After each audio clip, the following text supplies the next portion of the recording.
Je me sens très... on lance le timer, quoi. Bonjour. Alors, est-ce que... Il faut changer les slides. Voilà. Toujours pas. Parfait. Ah là là.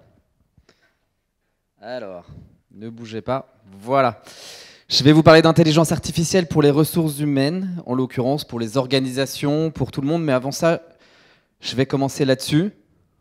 안녕하세요. 관리 능력자가 진단 테스트에 오신 것을 환영합니다. 사실 정말로 앞서 말씀드렸거나 읽으셨겠지만 정답과 오답은 없습니다. 이 테스트의 전체는 Quand on a commencé de préparer, alors du coup, quand on a commencé de préparer, on m'a dit, ah, ça n'a pas marché. Quand on a commencé de préparer, on m'a dit, Jean-Noël, tu peux pas parler, tu peux pas faire la conférence en coréen. J'ai été hyper déçu. Parce que du coup, je parle couramment coréen, comme vous pouvez le voir. Et je vous montre l'autre vidéo que j'ai été obligé de traduire sur le français.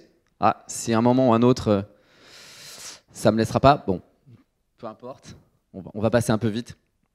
Donc non, je ne parle pas couramment coréen.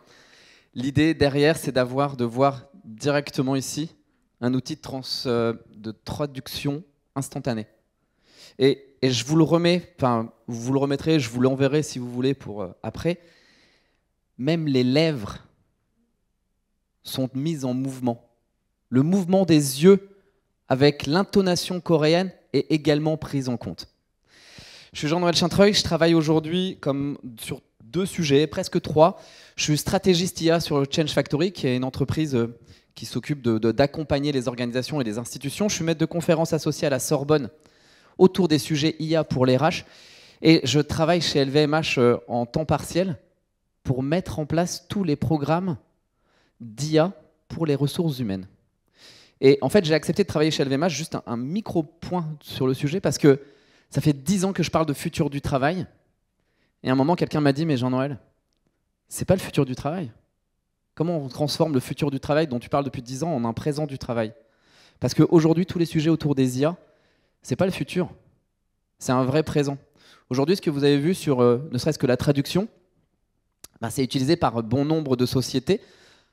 Par exemple, pour vos cartes de vœux. Peut-être que vous envoyez des cartes de vœux, mais il y a certaines personnes qui envoient des cartes de vœux. À une échelle pays, c'est toujours bien de recevoir un mot, une carte de vœux du CIO dans plein de pays. C'est traduit immédiatement.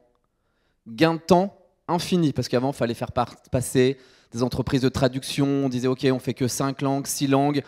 OK, les Coréens, ils sont 12, on va peut-être pas faire une carte de vœux pour eux. De toute manière, c'est même pas la même chose, etc. Maintenant, c'est oublié. Agen, qui est donc la start-up qui fait de la traduction, elle a 46 langues en immédiateté. Vous avez un petit carnet sur vos chaises, je crois, avec un crayon. On va juste faire un tout petit, ouais, parfait, un carnet avec 2 feuilles. Vous allez avoir besoin de 2 pages. 2 pages sur vos carnets. Prenez votre première, un crayon, une page, d'accord? On va faire un tout petit truc. On va prendre 10 secondes. Du coup, comme j'ai un timer, c'est génial. Vous allez vous préparer à faire un dessin, d'accord? Au moment où je vais cliquer, vous allez voir un mot apparaître sous la petite bande bleue. Et sous la bande bleue... Ah, j'ai été coupé du coup, on m'a coupé le micro. Je parle trop fort, c'est ça? Sous la bande bleue, vous allez avoir 10 secondes pour dessiner. Donc l'exemple, si sous la bande bleue apparaît le mot kangourou, vous me dessinez un kangourou. Ça ne sera pas un kangourou, je vous aide. Vous êtes prêts? Comme à Top Chef, vous dessinez sur votre page de gauche et vous levez. Voilà, il y a des gens fans de Top Chef au fond, c'est très bien. Est-ce que vous êtes prêts? 10 secondes, vous dessinez, vous voyez apparaître le mot, vous dessinez, vous levez. Vous êtes prêts? 10 secondes, hein. Top. Dessinez un cadeau, c'est parti. 6, 5, 4, 3, 2, 1, levez. Parfait. Regardez autour de vous, s'il vous plaît, regardez les dessins de vos petits camarades. Heureusement qu'on n'est pas dans une formation sur la créativité, l'innovation, l'originalité.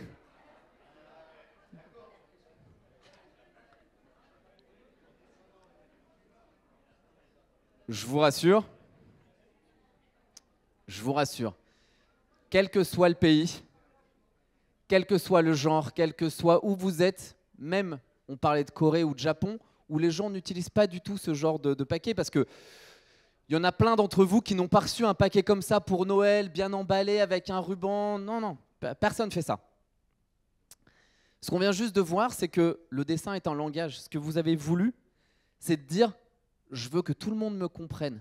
En 10 secondes, avec la pression du temps, vous avez voulu que l'entièreté du monde vous comprenne.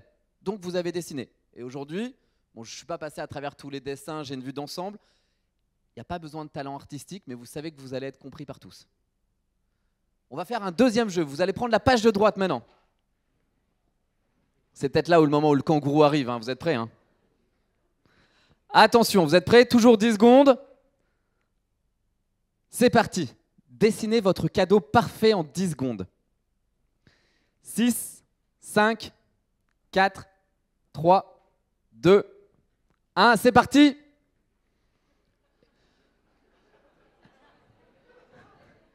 Et maintenant, regardez autour de vous. Ah, il y a des gens qui veulent de l'argent, il y a des gens qui veulent des bijoux, du vin. Ah là là là là.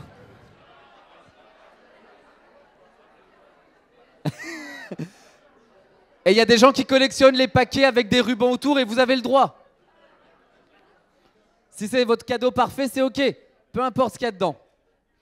Beaucoup moins d'entre vous ont dessiné une boîte avec un ruban autour. On est d'accord ? Oui, mais vous avez le droit de les collectionner, que ce soit votre cadeau parfait. Là, ce qu'on voit surtout, c'est quoi? On est passé d'un dessin avec un objet symbole, où tout le monde le comprend, avec une expérience. Ceux qui ont dessiné du vin, de l'amour, de l'argent, peu importe, c'est OK, qu'est-ce qu'on a? Qu'est-ce qu'on veut faire passer? Parce que votre cadeau parfait. Et bien sûr, si votre cadeau parfait, ce n'est pas forcément celui de votre voisin. Allez, vos voisins vont prendre le cash. Mais si quelqu'un a dessiné un poney, peut-être pas tout le monde n'a pas envie d'avoir un poney chez lui. Voilà. Juste en 2 fois 10 secondes, vous venez d'agir exactement comme ChatGPT. Vous venez de vivre un moment pur d'être une intelligence artificielle. Je vous ai donné une instruction, dessinez-moi un cadeau, et vous avez rendu quelque chose de complètement générique. En me disant, je veux que tout le monde le comprenne, donc regardez, 10, 20, 30 ans d'éducation, et voilà ce que vous me faites quand on vous demande un cadeau. Puis après, je vous ai dit, dessinez-moi votre cadeau parfait. Donc implicitement, je vous ai mis quoi? Je vous ai mis du contexte, je vous ai dit, c'est pour vous. Qui est-ce que vous êtes? De quoi vous avez vraiment envie? Et puis c'est quoi parfait? Le parfait de votre voisin ou le parfait d'une autre personne ou de 2 rangs derrière vous, c'est pas le même parfait. J'ai commencé à mettre des nuances. Et qu'est-ce que vous avez fait? Derrière, vous avez nuancé également, vous avez personnalisé ce cadeau. Vous lui avez donné du contexte, vous êtes passé par une expérience. Et l'entièreté de ce qu'on va voir aujourd'hui, c'est tout le monde est parti d'un langage commun, d'une culture commune. Cadeau, tout le monde est compris. On a adapté nos écrits, on a adapté nos directives pour avoir un résultat peut-être plus juste, et vous vous êtes placé du point de vue. Donc l'idée, c'est de vous placer du point de vue de l'utilisateur bien plus que du point de vue du maître d'œuvre. Parce que votre cadeau parfait n'est pas celui de votre voisin. Donc si je vous avais dit, dessinez-moi le cadeau parfait de votre voisin, vous n'auriez probablement pas dessiné la même chose. Et on a agi par itération pour offrir une expérience. On vient de vivre un moment d'intelligence artificielle parfait. Et c'est exactement ce qu'on doit garder en tête quand on va parler d'IA, de projet IA, de projet de transformation dans tout. Ça marche exactement de la même façon. Ça crée un froid. Ça fait toujours ça la première fois où on se prend pour une IA.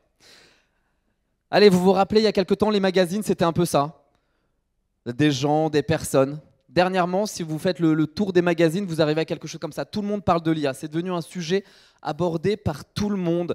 Il y a même un des magazines ici, par exemple, celui-ci, là, tout en bas, qui est un pur magazine fait entièrement par IA. Les images, les textes, il y a uniquement une personne qui est une directrice éditoriale et un correcteur aussi. Mais entièrement fait.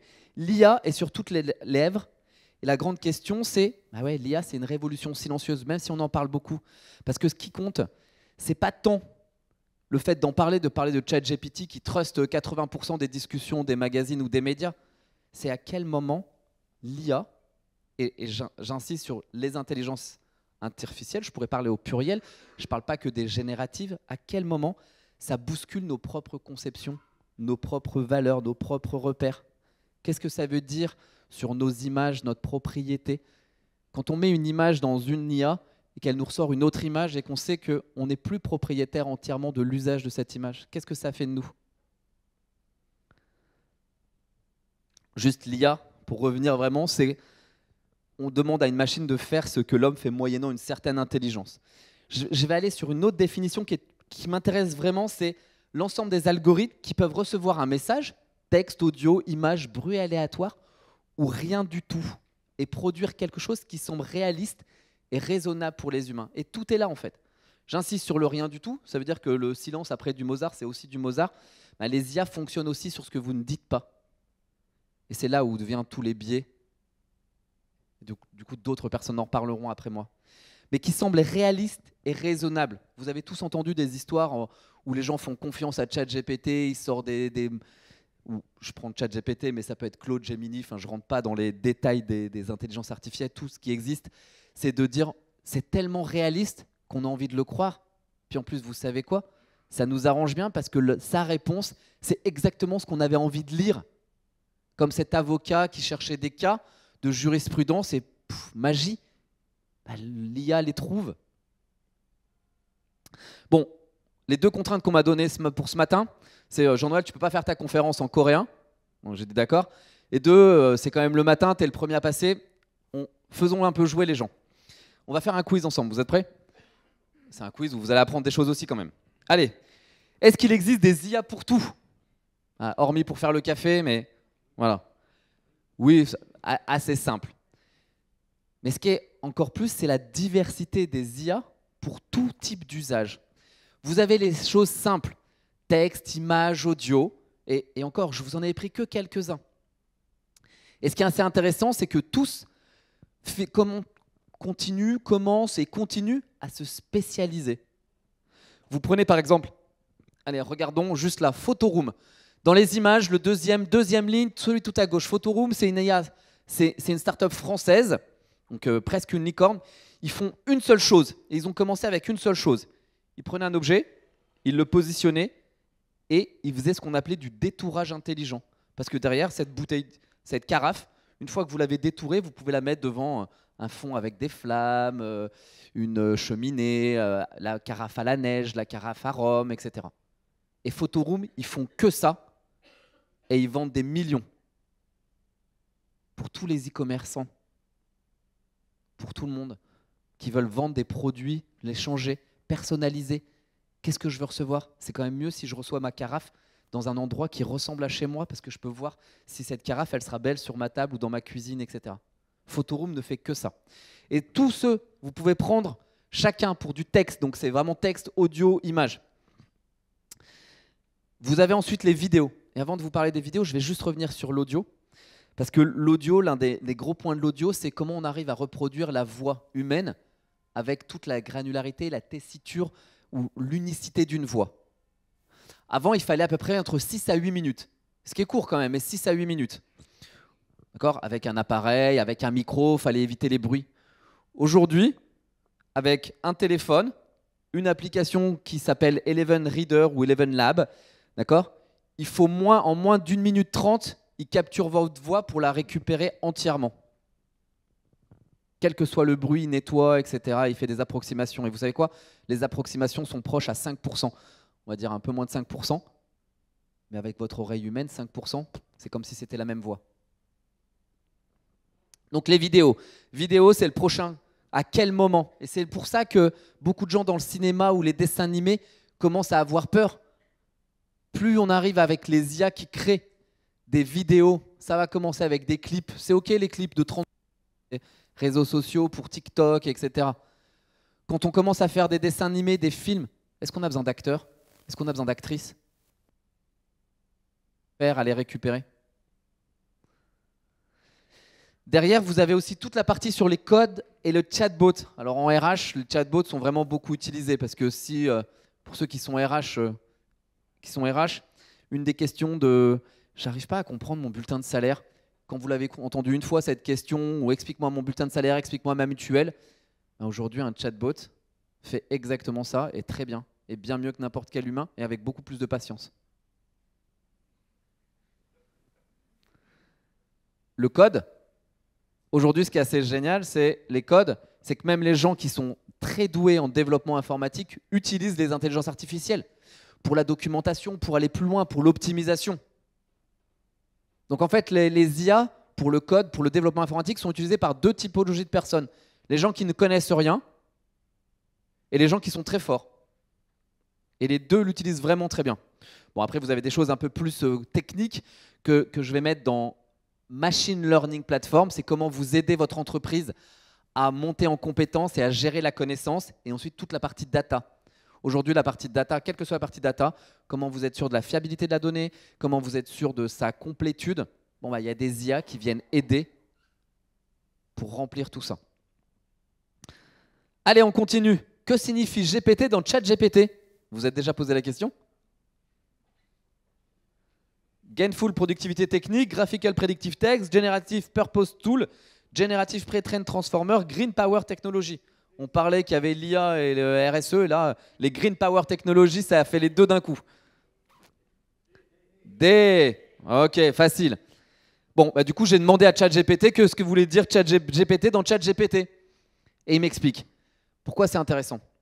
Parce que dans la partie générative, c'est de dire, vous lui donnez quelque chose, il vous ressort sous un format dédié ce que vous lui demandez. C'est à vous de lui donner le format attendu. Il génère. C'est génératif dans le sens, il va générer un format que vous lui demandez. Pré-train, ça veut dire qu'il a été formé bien en amont, éduqué.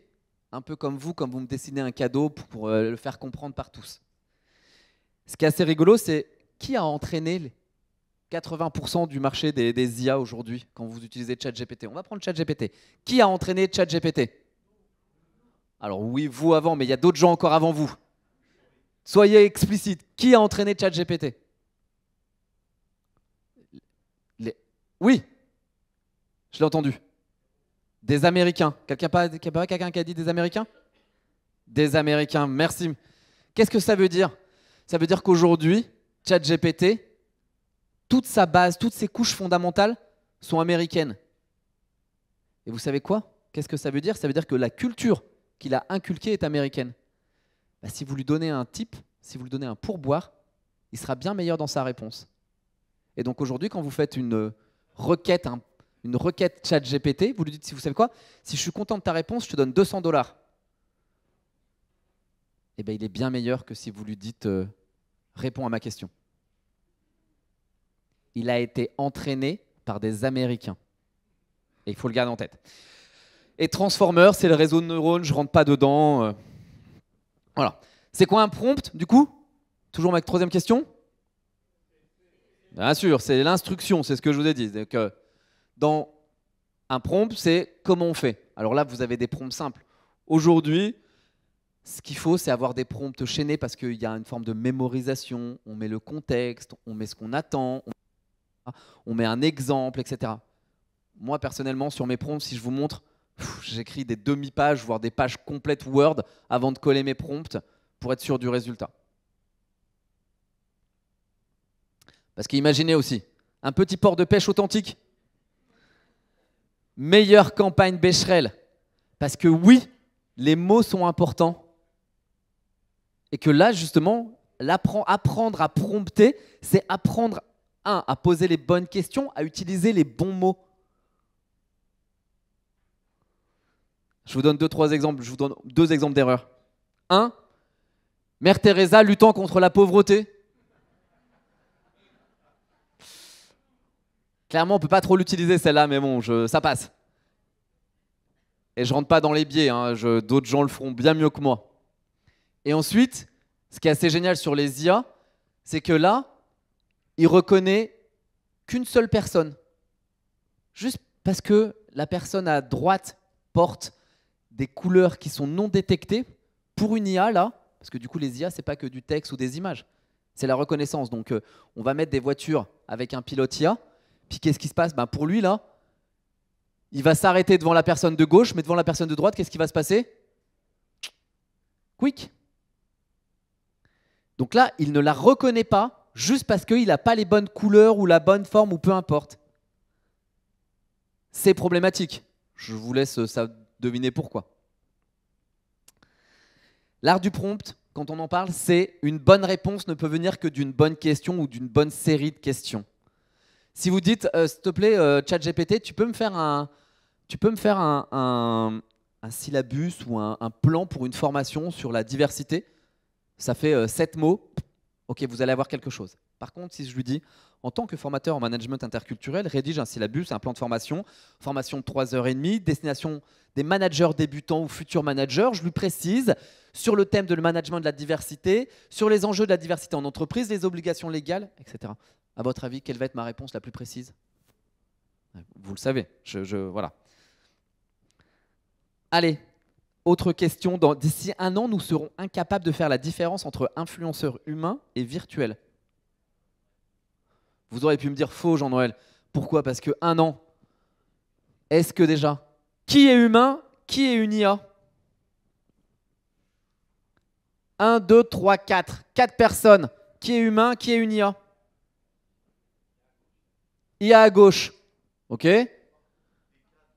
Les 4 quoi? Les 4 IA. Est-ce qu'on est vraiment sûr?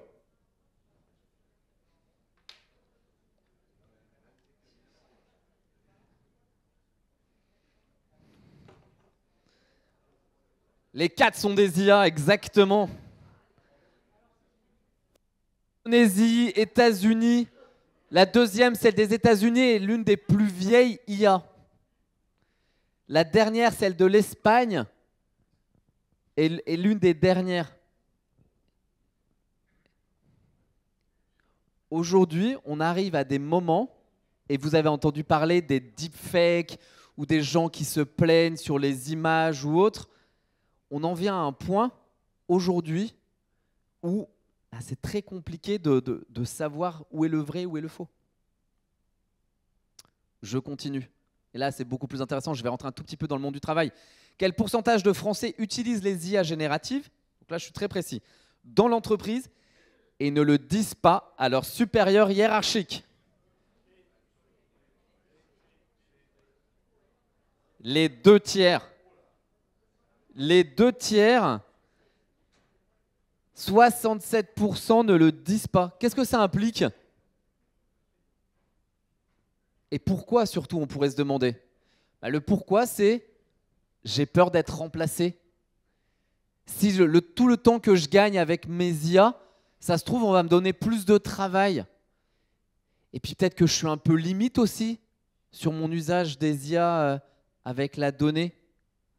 Problème de data privacy, d'accord? Fuite de données, confidentialité, cybersécurité. Ça pose problème. Et à votre avis, donc, quelles sont les fonctions en entreprise qui utilisent le plus les IA génératives?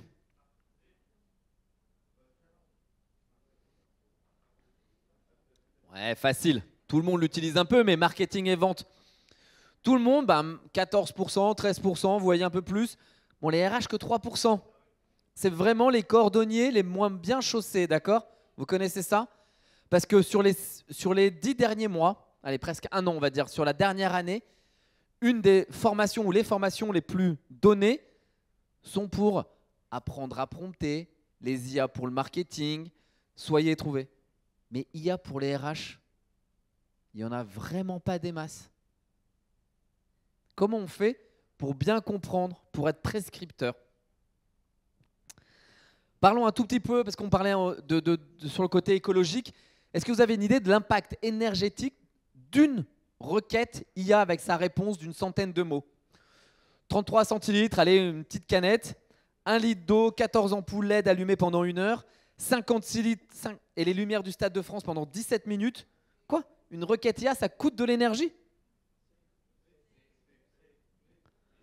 Ouais, vous enflammez pas non plus, d'accord, hein. C'est grand le Stade de France, hein. Bravo, quoi. 1 litre d'eau, une requête.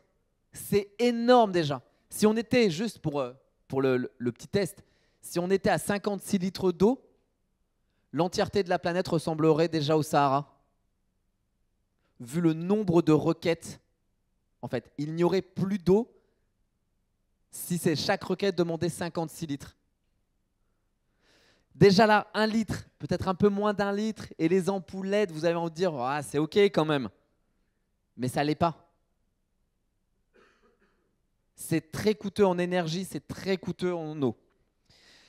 Allez, juste, et là, c'est vraiment pour introduire mes petits camarades après, quand on parle de risques majeurs et d'impact des IA sur les organisations, on parle de combien de risques? Allez, un seul, 3, 6, 9, 21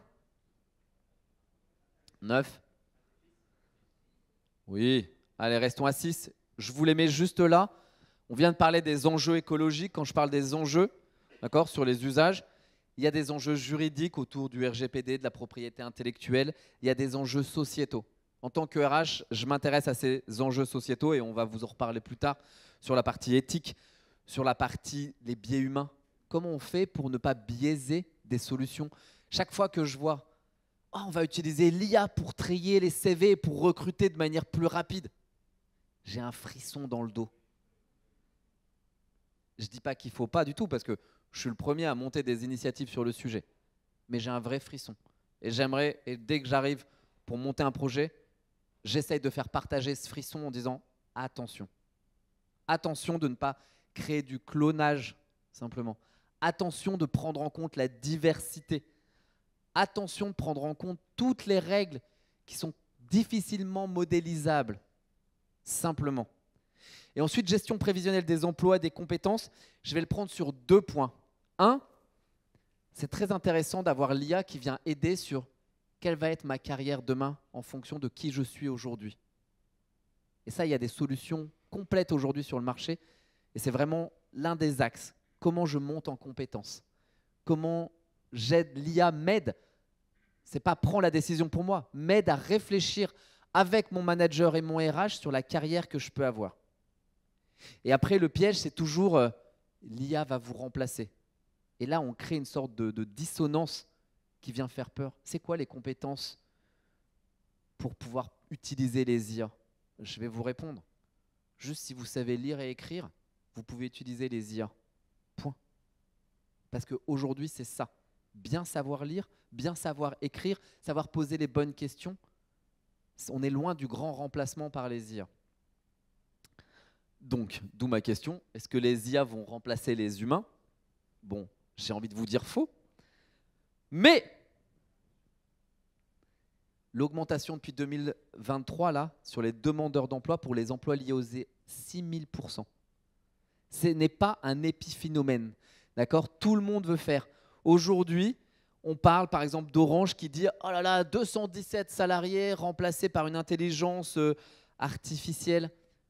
Ouais, c'est pas aussi simple que ça. Attention au titre des presses parce que c'est comme aux États-Unis, c'est régulier, on en voit. Sauf qu'en fait, ils ne sont pas juste licenciés, ils sont remplacés pour devenir contrôleurs d'IA.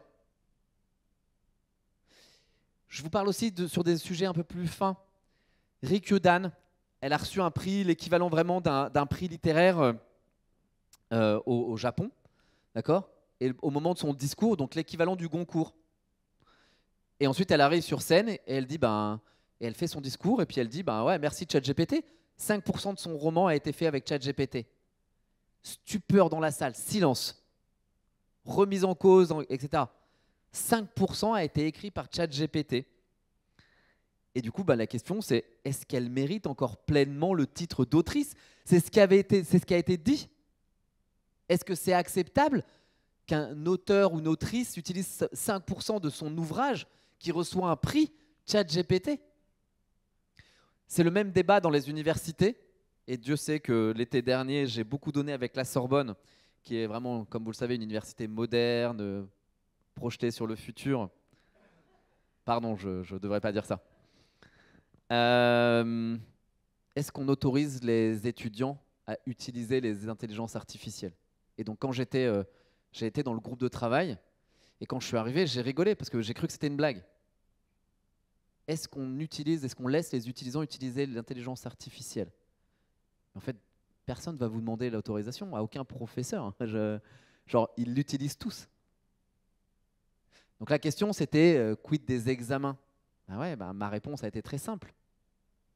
C'est à vous, professeurs, de vous remettre en cause et de faire des examens qui ne sont pas juste une régurgitation de cours ou de connaissances théoriques sous forme de quiz. Faites des simulations, faites des études de cas, faites jouer la créativité. Aujourd'hui, avoir accès à une forme de connaissance, ils l'ont. Comment on fait pour vraiment bien l'utiliser? Aujourd'hui, on a décidé aussi avec Change Factory et tout ça d'emmener les plus jeunes, 7 ou 8 ans, à leur montrer comment fonctionnent les intelligences artificielles pour les images. Parce qu'il vaut mieux éduquer les plus jeunes à faire le distinguo entre qu'est-ce qui est vrai de qu'est-ce qui est faux, que de penser, que de les protéger ou de leur dire non, non, ça n'existe pas, il y a la vraie photo et il y a les autres. Parce qu'aujourd'hui, et c'est une statistique que j'ai lue hier, donc je vais prendre, parce que je l'ai lu, donc je ne veux pas être en mode genre, voilà, inventer. 57% du contenu présent en ligne, 57% a été touché ou retouché par l'intelligence artificielle.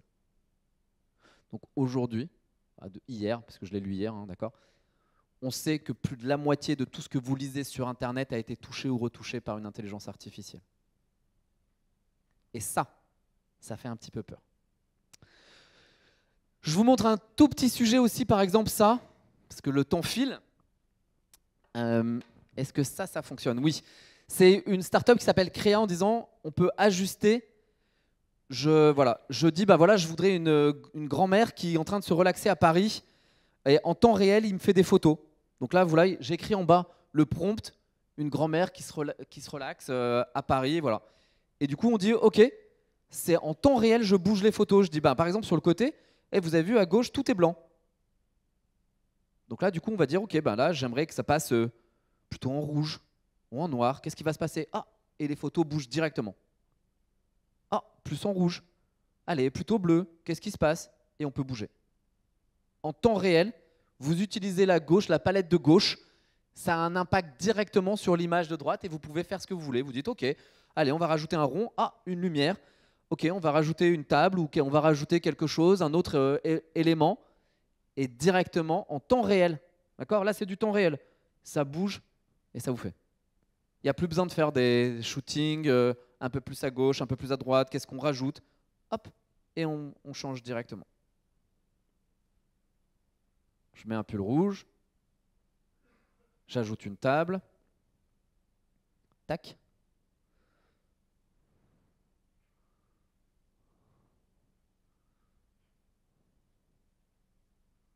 Voilà. Vous avez vu? Et c'est en direct. Donc vous pouvez aller jusqu'au bout de la modélisation. Et encore une fois, il n'y a pas d'ajout, etc. Ça va être compliqué pour les créateurs d'images, tout ce que vous voulez. 30% des heures de travail pourraient être automatisées d'ici 2030. 30%. Aujourd'hui, si vous utilisez LinkedIn, d'accord, tout ce que vous voyez sur LinkedIn, dès que vous ouvrez LinkedIn, c'est pas vous qui avez la main, c'est une IA. Donc en fait, vous avez déjà accepté d'automatiser une partie de ce que vous voyez ou de ce que vous consommez comme contenu, en gardant l'illusion que c'est vous, hein. Mais c'est pas vous, c'est l'IA. Mais je pourrais prendre Netflix. Aujourd'hui, si vous pensez que oui, vous avez un impact sur ce que vous regardez, mais à un moment, si l'algorithme de Netflix décide de vous pousser une série ou pas, bon, bah, c'est eux qui gagnent. La question, c'est l'IA ne vous remplacera pas quand on parle de grand remplacement ou autre. C'est par contre, et c'est ce que je dis à mes recruteurs, parce que du coup, il y a énormément de choses sur le recrutement et tout ça. L'IA ne remplacera pas les recruteurs. Mais mes recruteurs vont être remplacés par des recruteurs qui maîtrisent l'IA. Et vous savez quoi? C'est vrai pour tous les métiers. Allez, hormis boulanger, plombier et 2-3 autres comme ça. J'arrête mon quiz. Je vous donne des cas. Allez, comme on m'a dit, écoute, Jean-Noël, il faut quand même que tu parles un tout petit peu de RH. Je vais vous parler un tout petit peu d'RH. Ça, c'est un cycle de vie un tout petit peu simplifié. D'accord? Il y a la paye, il y a le package de rémunération, vous avez un recrutement, vous intégrez un nouveau candidat, vous l'aidez à se développer, vous le formez, vous le fidélisez, à un moment il part. On est d'accord? Et là, la grande question que beaucoup de DRH peuvent poser, c'est où est-ce que l'IA intervient? La réponse est partout. Il n'y a pas un seul processus, il n'y a pas un seul moment de l'organisation, une seule structure qui peut se dire « moi, j'ai pas besoin de dire ». Même aujourd'hui, des choses dans le BTP, parce que vous pouvez me dire « moi, je suis un artisan, monter un mur, j'ai pas besoin de dire ». Aujourd'hui, dans les BTP, le temps de sèche du béton est calculé par IA, comment la répartition, etc. Et c'est hyper puissant. Et même les petits artisans, parce que vous savez quoi? C'est un petit calculateur de temps de sèche qui fait gagner du temps, qui permet de voir. Alors vous allez me dire, l'expérience de certains artisans est bien plus forte. Ce calculateur a été fait par des artisans et du coup, il y a des abacs qui existent. Donc en fait, c'est les humains qui ont aidé les gens à penser ce calculateur, donc cette IA. Et plus les gens l'utilisent, plus ils disent c'est juste, c'est faux, plus il devient meilleur, donc plus il devient précis. Et ça, c'est une des grandes tendances. C'est ce qu'on appelle un workflow, enfin une façon de travailler hybride, IA et humain. C'est dans les grandes tendances du travail 2025, ce millefeuille. Humain, IA, humain, IA, humain, IA, qui contrôle qui aide qui. Je reviens sur mon cycle de vie RH. Par exemple, recrutement. La question, c'est est-ce qu'on a besoin de se préparer en tant que candidat ou à un recrutement?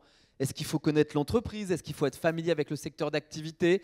Est-ce qu'il faut avoir des compétences pour le poste? In aerospace engineering, such as in jet engines or spacecraft re-entry, how do you approach these challenges? Let me think about it.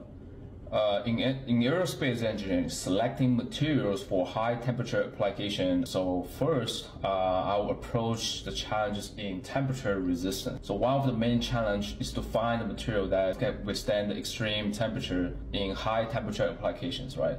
So I'll prioritize those materials that have like high melting point. Oh, pardon. Juste, je vous explique parce que du coup, c'est là où c'est intéressant. Un recruteur, un candidat. Et donc le candidat a fait des tests pour voir s'il pouvait passer. Donc il postule chez Lockheed Martin Aerospace, c'est eux qui construisent des jets, des avions. Est-ce que le candidat ici connaît quelque chose en ingénierie aéronautique? Pas du tout. Il est juste hyper fort en IA et en bluff. Donc en même temps, il pose des questions, le recruteur pose des questions, la personne a lancé Copilot et il a les réponses et juste il lit son script. La grande question, c'est est-ce qu'il est passé à l'étape supérieure? La réponse est oui. Donc s'il y a que des recrutements comme ça, à distance ou sans vrai cas pratique, on va avoir toute une génération de d'IA / bluffeurs qui vont arriver dans les entreprises. Est-ce que c'est de la faute du candidat? Il faut dire mauvais candidat d'avoir fait ça? Non, il joue selon les règles ou selon ses règles. Est-ce que ce n'est pas à l'entreprise de mettre en place une politique de recrutement différente? Comment on fait pour éviter ce genre de choses?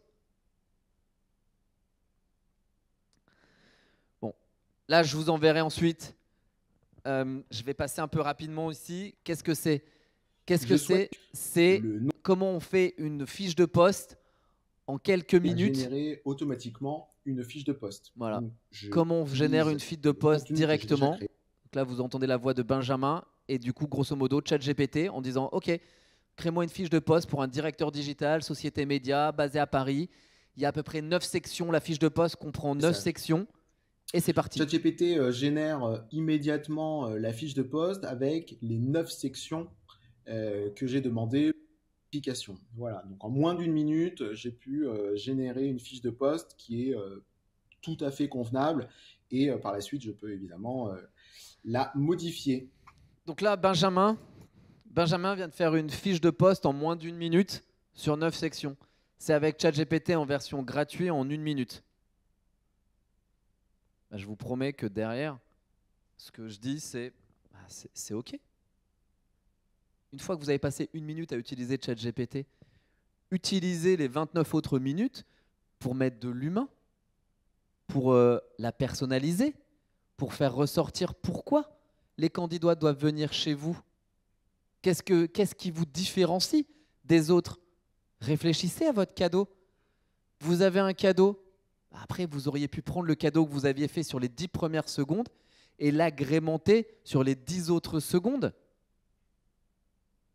Là, c'est la même chose. 1 minute, vous avez une base. Plutôt que d'éviter de partir d'une page blanche, vous avez déjà la trame, la structure, vous avez déjà des choses intéressantes, parfois même des choses auxquelles vous n'aurez pas pensé.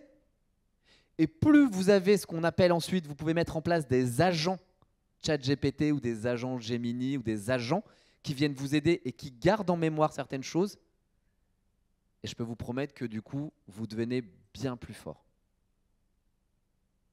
Parce que vous vous concentrez sur ce sur quoi l'IA ne peut pas se concentrer. La différenciation, l'empathie, l'hyper-personnalisation, même si l'IA peut faire certaines choses. La relation en tant que telle. Et c'est exactement ce qui fait la différence. Je continue sur la partie recrutement, je vais passer très vite. Si vous détestez faire des slides PowerPoint, il y a une IA qui s'appelle Gamma. Et Gamma permet de créer en quelques minutes des slides aussi sur plein de sujets. Alors, nous sommes dans le aussi thème Benjamin. par défaut. Donc vous choisissez le thème, je vous les enverrai sur les choses. Et directement, il fait une présentation d'entreprise. Une présentation qui peut être évidemment tableau avec. Et je vous enverrai la finale sur la Caisse nationale d'assurance maladie, sur lequel on a fait un test, avec ce qui est public. Hein. Attention, on n'a pas été prendre des choses des bullet points privées. Alors, voilà. Nous sommes dans. Voilà. Donc ça, c'est pour la partie recrutement. Vous êtes capable du coup de personnaliser. Et je vous passe sur les kakémonos, ce que vous pouvez personnaliser pour chaque chose. Alors bien sûr, il y a toujours les coûts d'impression ou le fait de faire imprimer, plus le temps, les délais. Mais vous êtes capable de dire, pour chaque relation avec les écoles, sur chaque endroit où je vais, je suis capable de faire un kakémono personnalisé grâce à l'IA, repositionné avec les informations, avec ce que ma cible veut lire ou veut entendre. Là, Hey Samantha, welcome aboard. First of all, Onboarding. thank you for choosing Acme. De We're dire, so glad OK. you joined us and what you can expect from our community. You will also find and tools. C'est la To première start vidéo. with, please watch this short video about the history of our company. Alors juste pour les moins RH d'entre vous, les 3 premiers jours conditionnent les 5 premières semaines d'un candidat. Donc s'il arrive, qu'il n'a pas d'ordinateur, on l'a oublié, son manager n'est pas là, il n'a pas de badge, et on lui a dit « Ah oui, c'est vrai, c'est d'aujourd'hui déjà !» Ça sent la complexité pour la suite. Aujourd'hui, qu'est-ce que vous pouvez faire grâce aux IA? Il y a 2 choses à travers cette courte vidéo. Et encore une fois, vous aurez accès à tout après. 2 choses. 1, le côté personnalisation. Les gens veulent avoir ou veulent entendre quelqu'un qui leur ressemble. Parce que ça permet déjà de créer un moment, de dire « Ok, c'est bien, il n'y a pas que des gens qui sont très différents de moi qui sont dans cette entreprise. » Donc du coup, il y a une plus grande connivence et du coup, il y a quelque chose de plus fluide. 2, vous pouvez même à la signature du contrat commencer d'envoyer à distance les vidéos parce que du coup, il y en a partout. Vous pouvez, l'IA part, il y a déjà, je peux regarder un peu en amont et on prépare l'onboarding, l'intégration de la personne. Ou alors, quand elle arrive, elle a déjà son petit box d'arrivée avec des vidéos à regarder, avec un programme, et ainsi de suite. Et vous pouvez faire de la personnalisation de tout le parcours d'intégration. Ça, par exemple, les chiffres aujourd'hui sur les IA utilisés pour fluidifier et optimiser les parcours d'intégration, les chiffres sont magiques, littéralement. Les chatbots, vous vous rappelez, je vous parlais de j'arrive pas à comprendre ma mutuelle. Est-ce que mes lunettes sont remboursées? C'est quoi les petites lignes sur mon bulletin de salaire? Carrefour a décidé de faire un chatbot pour permettre à toutes ces choses. Comprendre le bulletin de salaire, les remboursements des titres de transport, où est-ce que vous téléchargez votre bulletin de salaire avec les coffres-forts numériques, une formation, comment vous devez faire, quels sont les prérequis d'une formation, les tickets resto, j'en passe et des meilleurs. Donc là, ils ont fait un premier test avec de déménagement.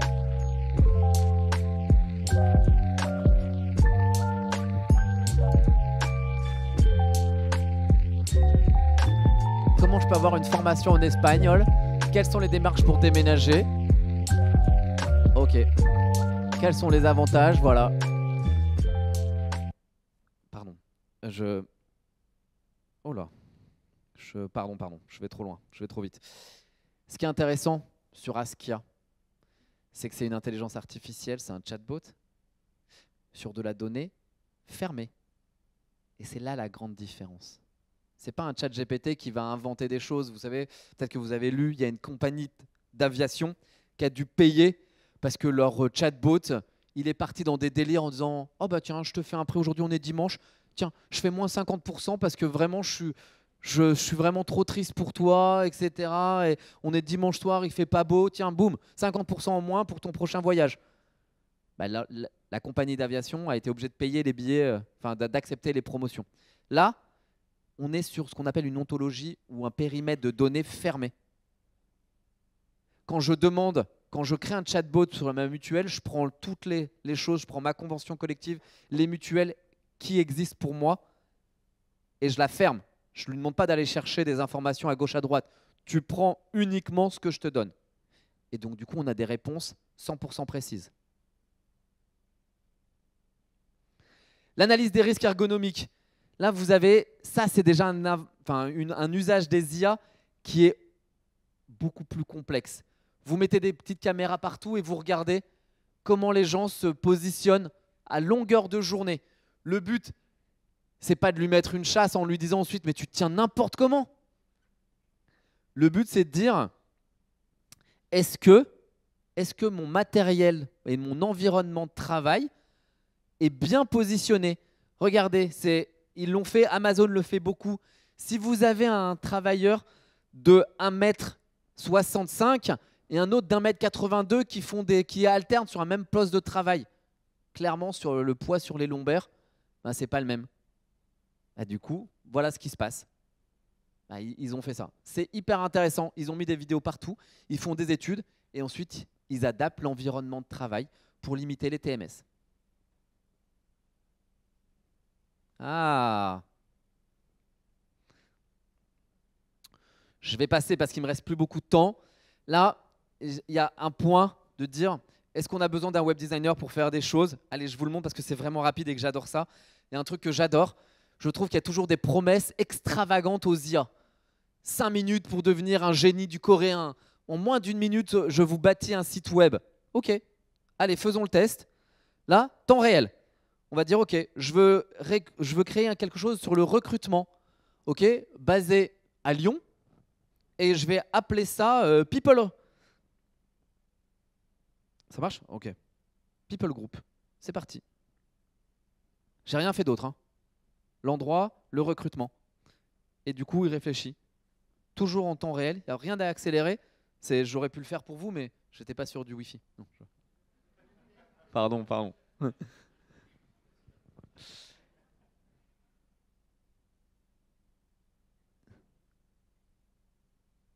Et voilà.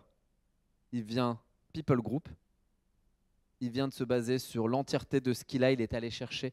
Qu'est-ce que les gens vont rechercher sur un site de recrutement pour faire du recrutement? Ben voilà, platement, Executive Search, Talent Acquisition. Alors vous allez me dire, ouais, c'est en anglais et tout. La page à propos, c'est un site. Ça a pris en moins de 30 secondes. Toutes les pages, voilà, Candidat Assessment, entièrement. Je n'ai rien fait d'autre. Il m'a écrit tous les textes, toutes les images. Ma maman, elle est secrétaire générale d'une petite association d'amicales laïques dans son village, etc. Ça fait des années qu'ils se disent « Oh, on voudrait un site, il faut mettre les photos. » Et c'est repoussé, c'est compliqué.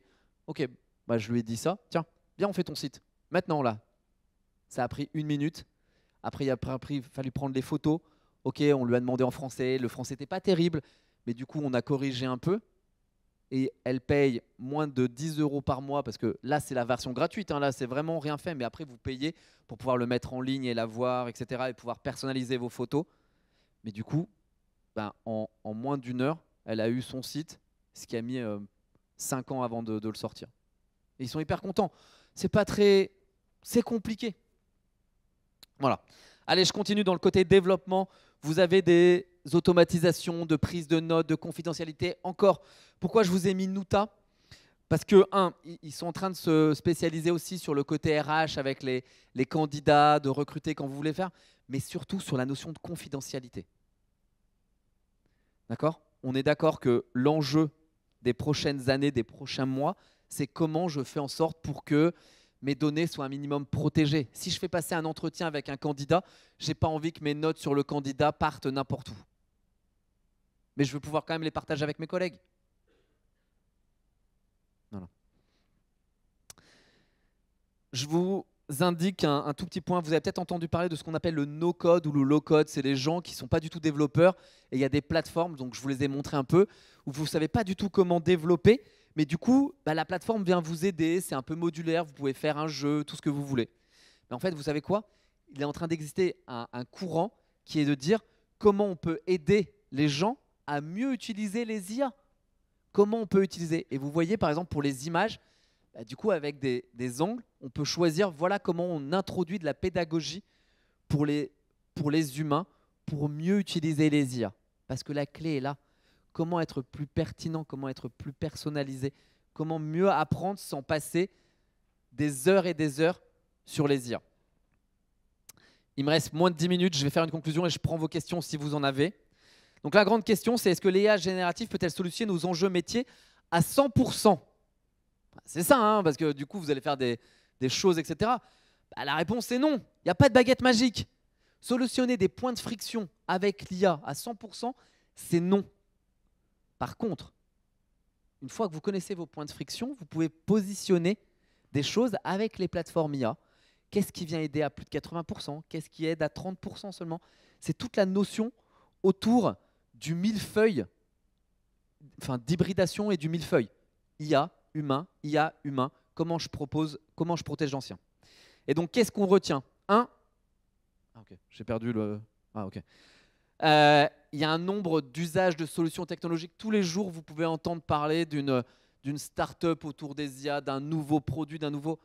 Juste ne cédez pas aux sirènes de la modernité et de la hype. La plupart des choses que vous entendez à un moment, dans 15 jours, elles sont mortes. L'IA, ce qu'il faut se concentrer dans les usages professionnels et même personnels, c'est sur l'expérience utilisateur. Comment on va pour simplifier cette prise en main? Comment on fait pour avoir de plus en plus simple? Et comment ça devient ce que je vais appeler une couche sous-jacente d'usage? Moi, aujourd'hui, ce qui m'intéresse, alors, est-ce que vous connaissez Midjourney pour faire des images? Avant Midjourney, il fallait aller sur un serveur Discord, sur desktop, et rentrer son nom, enfin donner une prise de sang, un morceau de rein, son iris. Ouais, c'est perdu. Ouais, sauf que depuis, maintenant Midjourney, c'est accessible depuis un téléphone, sur une page web, avec en 5G. Bah oui, ils ont triplé leur nombre de connexions. Parce que moi, ce que je veux, c'est que ça soit le plus simple, et je ne suis pas tout seul. Je veux que ça soit simple, je veux que ça soit sous-jacent, je veux que ça rentre dans mon intime, dans mon téléphone, et que je n'ai pas à me poser la question. Je veux que l'IA me fasse gagner du temps ou gagner de la vie sur des choses qui comptent et qui sont essentielles. Je ne veux pas passer 17 heures à configurer quelque chose, sauf si c'est une fois et que derrière, je gagne une après-midi par semaine. C'est important de rester à l'écoute, c'est important de tester des solutions, c'est important de faire preuve d'exemplarité. Je vous disais, c'est toujours compliqué de dire « utilisez l'IA », mais que vous-même ne le faites pas. Promptez, utilisez, c'est hyper simple.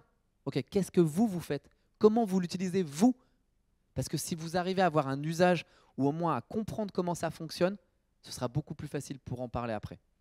Et l'un de mes points vraiment majeurs, c'est de dire attention de ne pas vous faire éblouir par les solutions technologiques ou par les outils. Je peux vous montrer plein en 30 secondes d'un site web, en moins d'une minute, vous parlez coréen. Quelles sont vos expertises métiers? Parce que sans des gens qui ont traduit du coréen vers le français ou vers l'anglais, ça n'existerait pas. Sans ces artisans qui savent depuis 20 ans comment le béton sèche, du coup, le calculateur IA n'existerait pas. Juste, vous savez comment les meilleures traductions ont été faites? Vous en avez entendu parler? Ça vous parle? l'ouvrage de référence, c'est Harry Potter. Pourquoi? Parce qu'Harry Potter a été traduit par des humains, par des grands traducteurs vraiment partout. Et du coup, les meilleurs traducteurs aujourd'hui utilisent Harry Potter parce que c'est contextuel. Ils ne prennent pas du mot à mot comme a pu faire Google il y a quelques années. Ils prennent des morceaux de phrases. Et donc après, ils ont pris tous les autres livres. C'est Harry Potter qui a servi, mais ça marche avec la Bible et avec Guerre épée aussi. Et du coup, ils font de l'analyse contextuelle. C'est là où il y a eu un passage à l'échelle. Voilà. Donc du coup, juste de dire, ne vous faites pas éblouir par les outils. Restez concentrés sur vos expertises métiers. Parce que c'est ce qui fait la différence.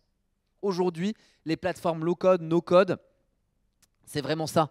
C'est des gens du métier qui disent, là, j'ai un point de friction et je n'ai pas besoin d'attendre que l'IT me résolve quelque chose en montant un projet en 18 mois. Je teste directement, je réponds à mon besoin.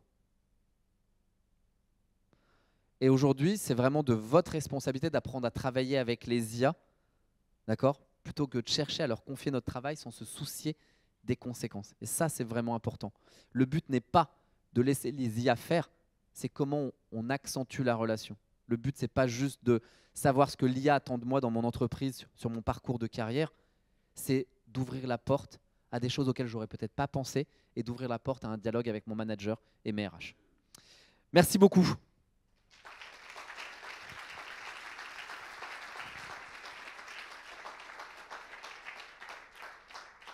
Il me reste 3 minutes. Je peux prendre une question, 2 questions, je ne sais pas. En fait, ce qu'on se disait, c'est qu'on a très peu de temps avec les 2 autres intervenants. Et on se disait que si on commence à lancer les questions, ça va être un peu compliqué. On va plutôt peut-être faire une conclusion, mais c'est déjà fait. Il n'y a pas de problème. Se dire qu'on propose à Jean-Philippe Timsit, qui est notre fil rouge, notre grand témoin sur la journée, de faire la transition avec Bertrand Monthubert. Et que s'il nous reste du temps ce matin, après Bertrand Monthubert, après Olivier Bas, on prendra des questions en fin de matinée avant d'aller déjeuner. Mais voilà, on est maître des horloges. Merci, en tout cas, merci beaucoup, c'était passionnant.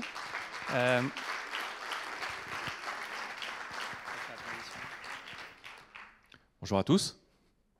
Merci beaucoup Jean-Noël, c'était génial. On a un super panorama et on a une belle compréhension des processus de gestion des individus en interaction avec les IA.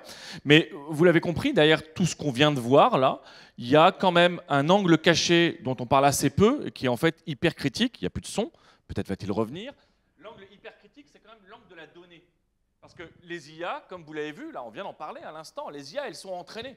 Et à partir du moment, c'est revenu, à partir du moment où les IA sont entraînées, la vraie question qui se pose, c'est comment les IA sont structurées, comment on structure les données, comment on les choisit les données, comment on gouverne les données, comment on injecte les données, bref, quel est le lien entre l'IA et les données. Et c'est de cela dont va nous parler dans un instant Bertrand Monthubert. Bienvenue Bertrand, un peu d'encouragement.